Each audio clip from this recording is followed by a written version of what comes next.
Mari kali ini kita bahas materi tentang statistika part 1. Untuk materi biasanya digunakan di saat kelas 9 atau kelas 12. Nah, definisi awal, statistika adalah ilmu dalam matematika yang mempelajari tentang pengumpulan data, penyajian data, pengolahan data, analisis data, dan penarikan kesimpulan dari sebuah hasil analisis yang diperoleh. Artinya gini, seandainya ingin memperoleh data, maka kita harus mengumpulkan data dulu. Kemudian setelah mengumpulkan data, datanya disajikan dalam bentuk diagram, baik diagram histogram, kemudian diagram batang, diagram daun, diagram lingkaran ataupun diagram garis. Kemudian dari data tersebut akan diolah menggunakan bentuk apapun, baik rata-rata, median, modus, ataupun lainnya. Setelah diolah, maka hasil-hasil dari olahan data akan dianalisis. Dari analisis data tersebut akan ditarik kesimpulan berdasarkan data atau angka yang dihasilkan. Dalam statistik atau statistika, yaitu terdapat populasi dan sampel, di mana populasi adalah seluruh amatan atau objek yang akan diteliti oleh peneliti, sedangkan sampel adalah bagian dari populasi yang akan diamati oleh peneliti. Contoh, seorang peneliti ingin meneliti tentang nilai siswa kelas 10 di DKI Jakarta. Artinya, kita buat sebuah diagram pen supaya lebih mudah. Seluruh siswa di DKI Jakarta kelas 10 kita anggap sebagai himpunan A. Maka nanti di kelas 10 itu ada kelas 10 di SMA X, kelas 10 di SMA Y, kelas 10 di SMA Z, kelas 10 di SMA B, dan lain-lainnya. Yang A di sini disebut dengan populasi atau keseluruhan dari data nilai siswa kelas 10 di DKI Jakarta. Kemudian poin-poin di sini baik B, baik Y, baik X ataupun Z, semuanya merupakan hasil dari sampel. Karena baik B, Z, X, dan Y merupakan bagian dari A, yang merupakan populasi dari peneliti dalam kasus contoh. C. Jenis statistika. Jenis statistika terbagi menjadi dua jenis, yaitu yang pertama, statistika deskriptif, yaitu statistika yang menggunakan metode analisis data untuk menyusun, meringkas, dan menyajikan sebuah informasi. Contoh, terdapat data yang disajikan dengan menggunakan histogram ataupun diagram. Histogram adalah diagram batang dari data majemuk yang akan dibahas nanti saat data majemuk. Kemudian diagram dulu pernah dibahas saat di SMP. Ada diagram batang, diagram daun, kemudian diagram garis, serta ada diagram lingkaran. Nah, dari data yang ada di histogram dan diagram dapat menentukan nilai rata-rata, modus, bahkan ada yang median dan lain-lain. Sehingga dari data tersebut akan diolah menjadi angka lain berupa rata-rata, modus, dan lain-lain yang merupakan unsur dari statistika. Sehingga dari data tersebut maka akan ditarik kesimpulan. Lalu yang kedua, statistika inferensial, yaitu statistika yang menggunakan metode khusus untuk menyatakan keterkaitan antara kesimpulan dan populasi. Jadi, untuk statistika inferensial mengambil beberapa sampel saja, misalkan dari DKI Jakarta sekian sampel, dari Sumatera beberapa sampel, dan dari Sulawesi beberapa sampel, kemudian diolah menghasilkan informasi dari sampel. Dalam hal ini, semuanya yang diteliti adalah populasi dan sampel, tetapi yang dicari adalah keterkaitan antara kesimpulan dan hasil dari populasi yang diteliti. Dalam hal ini contohnya adalah quick count pilkada, kemudian quick count pilpres, dan lain-lain. Jadi belum mencerminkan hasil dari populasi. Quick count ini hanya mengambil beberapa sampel dari beberapa provinsi-provinsi yang mengadakan pilkada ataupun pilpres. D. Jenis variabel atau data pada statistika. Variabel adalah sifat beda antara objek yang dapat dinyatakan dalam sebuah huruf. pada saat sebuah penelitian. Sedangkan data adalah nilai dari variabel yang diperoleh dari sebuah objek. Misal dalam sebuah pengukuran atau penelitian diperoleh variabelnya adalah fx sama dengan 2x kuadrat ditambah 3x ditambah 5. Ketika diuji dalam sebuah sampel diperoleh nilai x-nya adalah 2. 2 di sini sebagai data. Ketika 2 dimasukkan ke dalam fungsi, misalkan f2 dan x-nya diganti oleh 2, maka diperoleh angka 19. Angka yang dihasilkan 19 di sini sebagai hasil dari analisis data. Maka nanti dalam sebuah kesimpulan, angka dari 19 di sini akan ditarik sebuah kesimpulan berdasarkan teori-teori yang telah ada. Nah, kemudian variabel dan data secara umum terbagi menjadi banyak ya. Tapi dalam hal ini, saat ini yang akan dijelaskan adalah variabel dulu. Variabel kuantitatif yang pertama, variabel yang dapat dinyatakan sebagai angka. Contoh, suhu badan ya.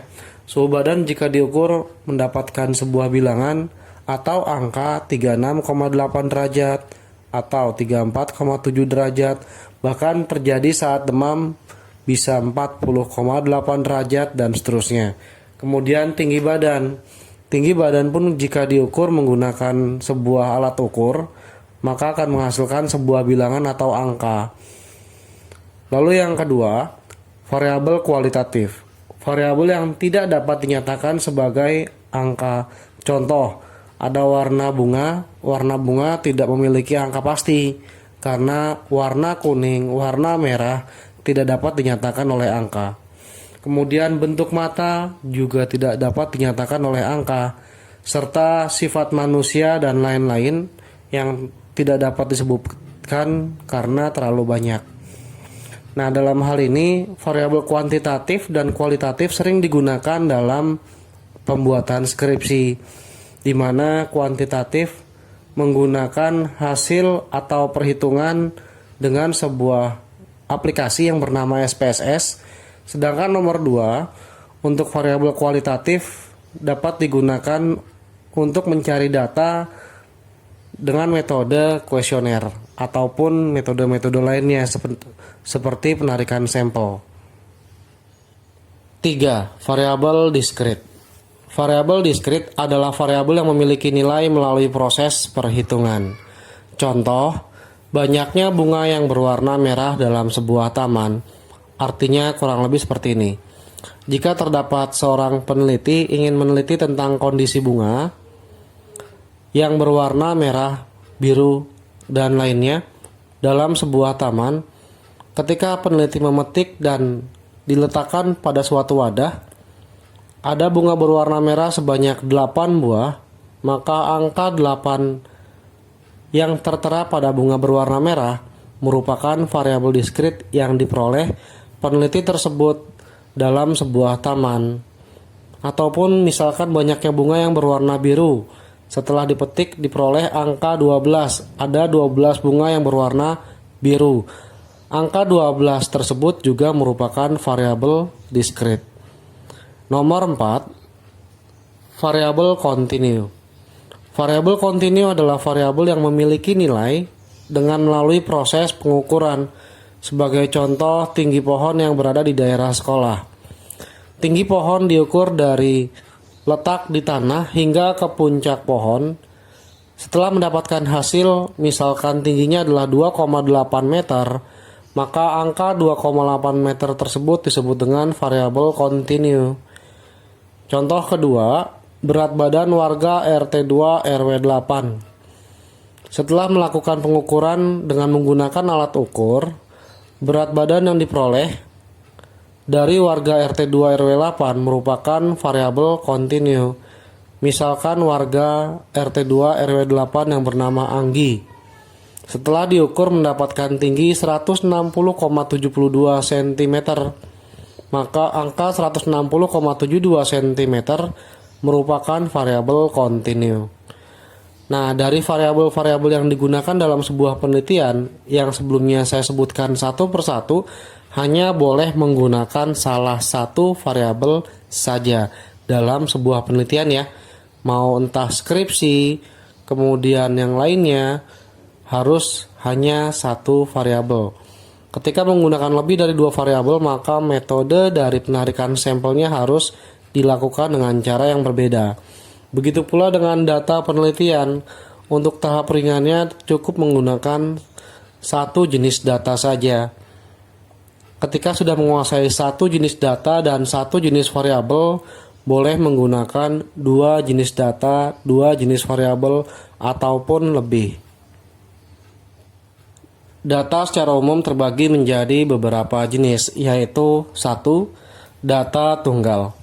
Data tunggal adalah data yang disajikan dari proses penarikan sampel pada sebuah penelitian yang dilakukan oleh peneliti dalam bentuk angka atau bilangan. Hati-hati menerjemahkannya karena angka atau bilangan di sini berupa nilai tunggal. Contoh, nilai ulangan susulan dari 8 siswa kelas 12 IPA 1 diperoleh nilai sebagai berikut. Ada yang mendapatkan 68, 70, 69, 58, 78, 83, 68, dan nilai yang terakhir adalah 70. Ketika diperoleh angka-angka untuk nilai ulangan susulan dari 8 siswa hanya berupa angka atau bilangan tunggal, maka data di sini yang diperoleh merupakan data tunggal. Lalu yang kedua, data majemuk, disebut juga dengan data berkelompok. Perbedaannya adalah pengucapan data berkelompok saat di sekolah atau di SMA. Biasanya data majemuk diucapkan saat kuliah mengambil jurusan statistik ataupun matematika. Data berkelompok atau majemuk adalah data yang disajikan dari proses penarikan sampel.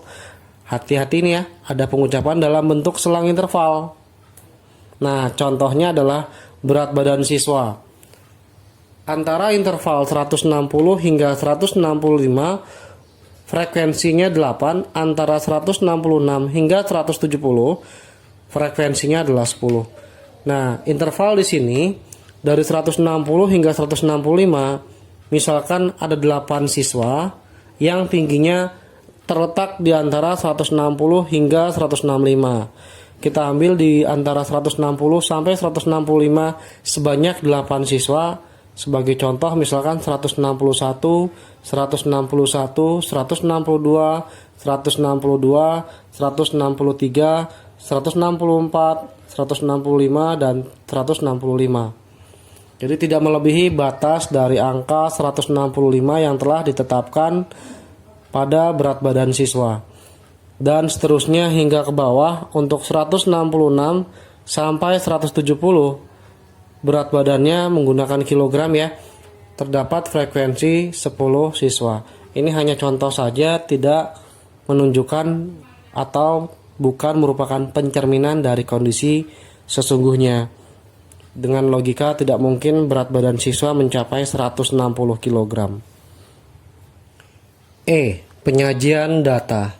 Penyajian data terbagi berdasarkan jenis data pada sebuah penelitian, yaitu sebagai berikut. Yang pertama, penyajian data tunggal. Data tunggal dapat disajikan melalui yang pertama adalah diagram batang, diagram garis, kemudian diagram lingkaran, tabel, dan diagram batang daun.